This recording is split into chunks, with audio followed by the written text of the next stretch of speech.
कहाँ कहाँ इसका प्रयोग करते हैं, आइए जल्दी से इस वीडियो को शुरू करते हैं।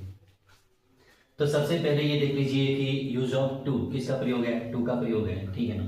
तो टू का जो अर्थ होता है वो को होता है, ठीक है ना।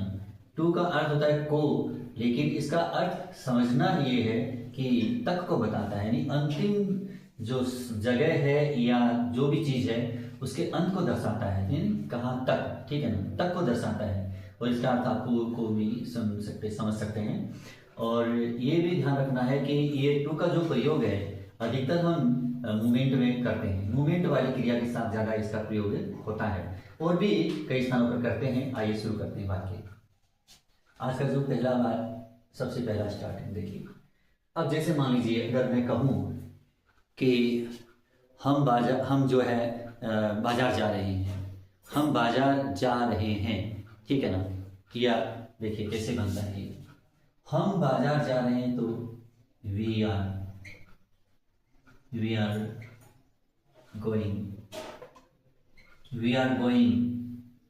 To market, we are going to market, हम बाजार जा रहे हैं।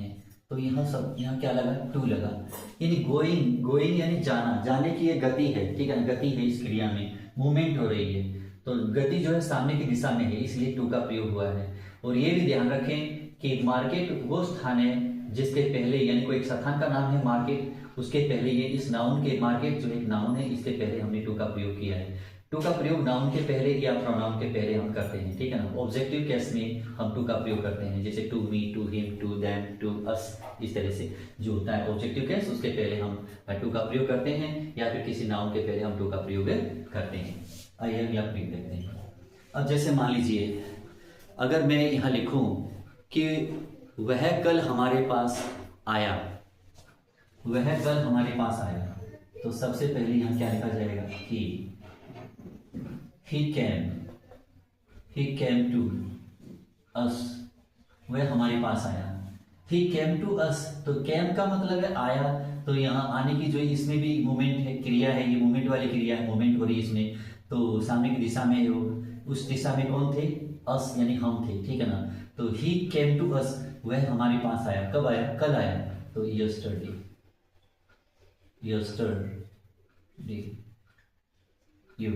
he came to us yesterday, वह कल हमारे पास आया। तो यहाँ ये टू के आगे जो है प्रोनाउन है, प्रोनाउन क्या है हमने अभी बताया, नाउन के पहले हम टू का प्रयोग करते नहीं है, प्रोनाउन के पहले हम टू का प्रयोग करते हैं। प्रोनाउन ऑब्जेक्टिव केस में होना चाहिए, जैसे मी है, अस है, देम है, हर है,